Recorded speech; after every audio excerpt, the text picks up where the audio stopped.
전에는 이후로는 이사야 9장 1절 말씀 중간에 있는 부분이죠.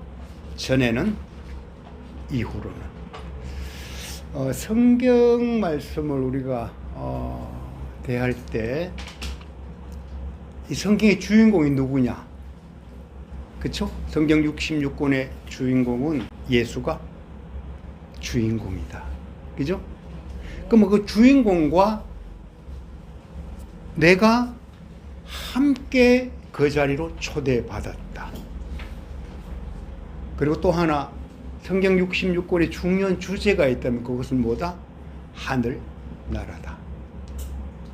우리가 지난번에 여호수아서 묵상하면서 가나안에 관한 얘기를 했는데요. 가나안의 의미가 뭘까 했을 때 그것은 어떤 장소적인 개념이 아니라 진짜 하나님이 통치하는 하늘나라를 우리에게 주시기 위한 중요한 하나의 공간이다.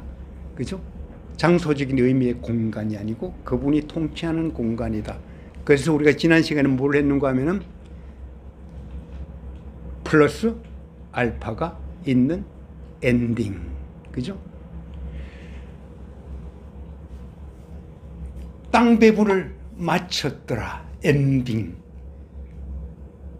근데 그것은 엔딩이 아니고 그 엔딩을 넘어서 하나님이 계획하고 있는 대속의 의미, 도피성에 관한 얘기들을 그 가나안에 심어둠으로 해서 대속의 원리가 하늘나라에 작동되고 있다는 것. 그렇죠? 그 하늘나라는 그분의 대속의 은혜로 우리가 간다는 것. 성경에 흘러가는 모든 부분들이 이러한 어떤 그 그림 속에 우리가 담을 수 있단 말이에요. 자, 오늘 처음에 1절 보면은 우리 각자가 모두 전에는 이후로는 그것을 이야기할 수 있는 사람들이야. 그죠? 예수님의 오심 그것을 기준으로 BC와 AD로 나누는 그것처럼 전에는 이후로는 역사로 그렇고요. 개인적으로도 내가 전에는 이후로는 이것이 있는 게 뭐다? 우리는 하늘나라의 그 비밀을 아는 자, 하늘나라로 초대받은 자다. 그래서 우리가 가나안 땅 이야기를 할 때 그것이 의미하는 바는 굉장히 그 뭐랄까요? 그렇지. 그 가나안의 헤렘 전쟁이라는 걸 통해서 막 싸그리 이렇게 진멸하거나 이런 부분들이 굉장히 어떤 이미지 자체가 있죠. 우리 드라마나 영화 볼 때 끔찍한 살상이나 이런 어떤 그 난폭한 장면 보면 눈 감는 경우 많잖아. 그죠? 저도 그거 보고 싶지 않아. 근데 이 가나안 땅에서요, 사실은 헤렘이라는 것, 이것을 빼고 나면은 설명이 안 돼. 왜 이걸 이토록 진멸하라 그랬을까? 단순히 공간적인 장소, 어떤 한 나라로 생각하면은 그렇게 해서는 안 될 것 같은, 휴머니즘이 발동되면 그렇게 해서 안 될 것 같은 생각이 바로 드는데 이걸 빨리 바꿔야 돼요. 하늘나라다? 그 하늘나라의 비밀이 뭔가?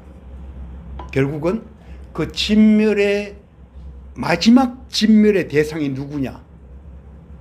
예수님 당신이 진멸당하셨고요. 동시에 우리들로 하여금 너도 너 자신을 부인하고 나를 따르라. 그 원리 속에서 가나안이 다 설명된다는 이런 얘기죠.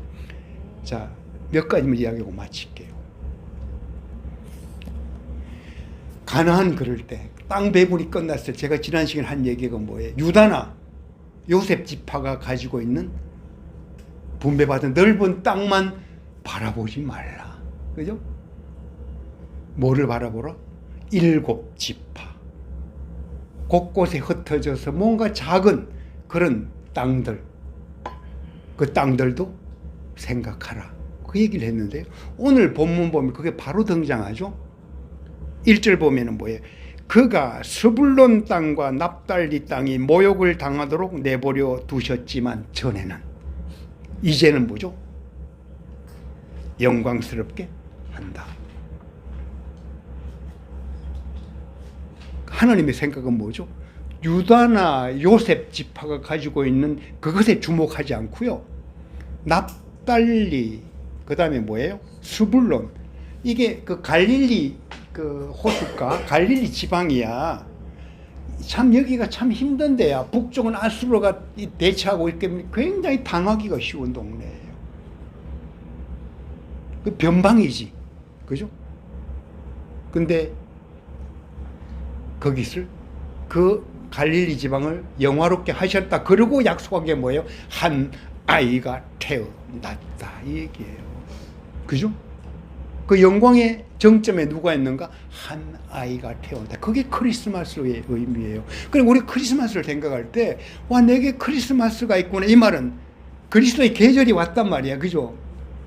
그것은 전에는 내가 스불론 같고 납달리 같은 뭔가 잃어버린 것 같고 취약하고 남들 볼 때 별로 신경 쓰지도 않는 것 같은, 오히려 비난하는 것 같은 그 땅을 어떻게 하신다? 영화롭게 하신다. 그게 예수님이 오신 중요한 목적이라 이런 얘기죠. 자, 이 본문과 더불어 우리가 한 게 꼭 기억해야 될 게 있어요. 11장 한번 가보세요. 우리가 하늘나라를 생각할 때, 가나안을 생각할 때 첫째는 예수님이 보여야 되고요. 주제가 하늘나라를 그랬는데 이 이사야서 11장 한번 보세요. 11장 6절부터 9절입니다. 이게 오늘 한 아이가 태어났다. 그죠? 그리고 나서 연결되는 굉장히 중요한 비밀이 이 11장 6절부터 9절에 있습니다. 누가 한번 읽어줄래요? 그때 이리가 어린 양과 함께 거하며 표범이 어린 염소와 함께 누우며 송아지와 어린 사자와 살찐 짐승이 함께 있어 어린 아이에게 끌리며 암소와 곰이 함께 먹으며 그것들의 새끼가 함께 엎드리며 사자가 소처럼 풀을 먹을 것이며 젖먹는 아이가 독사의 구멍에서 장난하며 젖된 어린 아이가 독사의 굴에 손을 넣을 것이라. 나의 거룩한 산 모든 곳에서 해됨도 없고 상함도 없을 것이니 이는 물이 바다를 덮음같이 여호와를 아는 지식이 세상에 충만할 것임이니라. 아멘. 한 아이가 태어났어요. 그죠? 참 기묘, 모사, 전능 모든 어떤 그 힘에 관한 것들이 그 아이에게 이미 설명으로 붙었는데 이사야 11장 가면 똑같은 얘기가 처음 시작돼요. 이사야 11장 앞에 제가 한번 볼게요. 11장 보면요.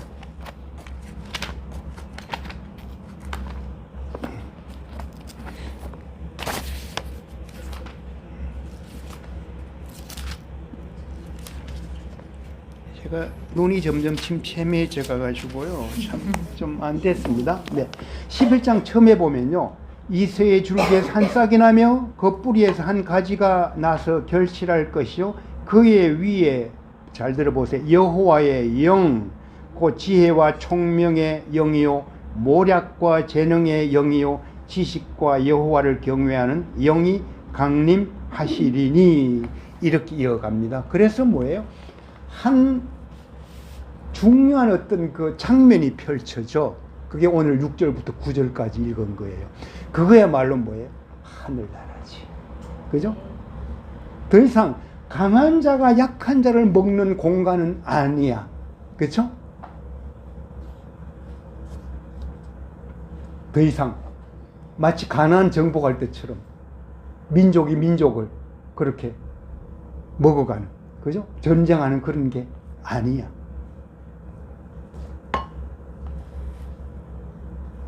그게 저는 이사야서를 읽을 때 앞에 2장, 9장, 11장을 꼭 중요하게 생각한 2장이 뭐가 나오는가 하면요.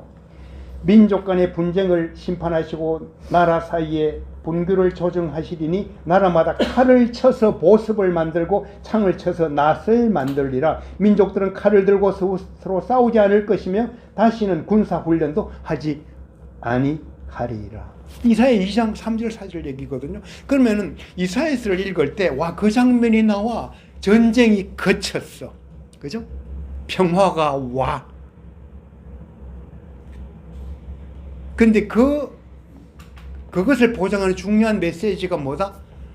하나님이 오셨다. 한 아이가 태어나셨다. 그죠? 그게 이제 9장이 있고 오늘 아까 조금 전에 읽던 이사야 11장 6절 9절. 와, 이런 세상이 그지? 진짜 하늘나라지. 약육강식의 세계는 더 이상 아니란 말이야. 세상 나라와 하늘나라의 차이가 뭐냐? 약육강식. 강한 자가 약한 자를 먹는 것. 그죠? 그게 아니고 평화야. 그지? 육식 동물들이 풀을 먹어. 아이들이 젖된 아이가 독사굴에 손 넣어도 그냥 서로 장난치고 놀아. 그쵸? 이게 지난번에 우리가 한번 이야기했던 대로 사사기 14장 14절 삼손의 수수께끼예요. 그죠? 먹는 것에서 먹는 것이 나왔다. 강한 것에서 단 것이 나왔다. 이게 하늘나라의 어떤 그 중요한 비밀들을 이렇게 설명하고 있다는 얘기죠. 그래요. 정리를 할게요. 모든 성경이 그러하듯이 여호수아, 우리가 그동안 우리가 묵상한 가나안 정복에 관한 얘기들, 이거를 묵상하면 무엇이 보여야 한다? 스불론과 납달리 같은 이웃이 보여야 돼요. 그죠? 이웃이 보여야 돼요. 그리고 또 하나는 뭐죠? 도피성 제도를 통해서 하나님이 암시하고 있는 게 있어요. 상징하고 있는 것은 예수가 보여야 돼요.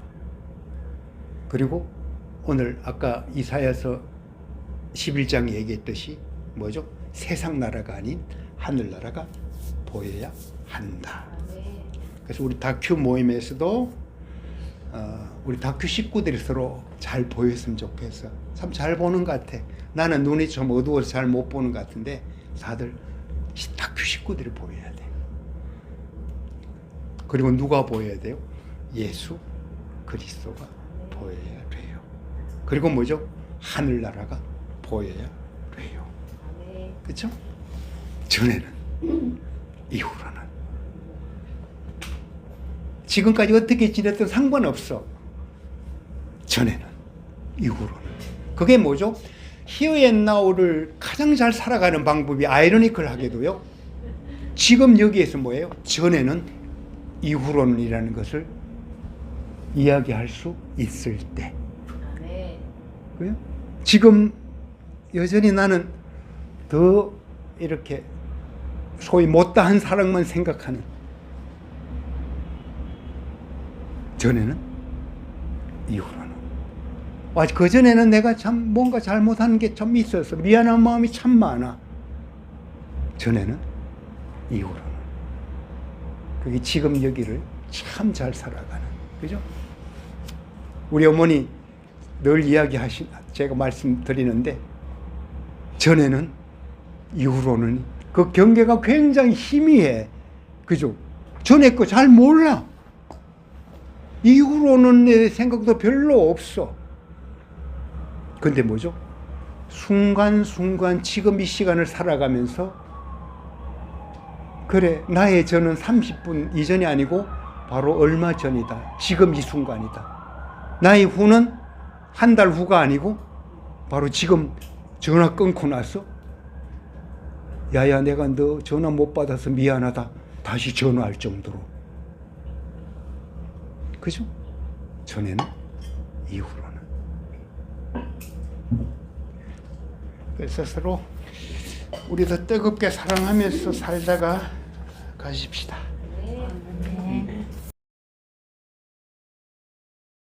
예. 예전에는 그러나 이후로는의 비밀을 알게 해주신 당신. 숱하게 옮기기 전에 세 번이나 부인한 베드로 같은 나를 책망하지 않으시고 님의 침묵 그리고 절규 엘리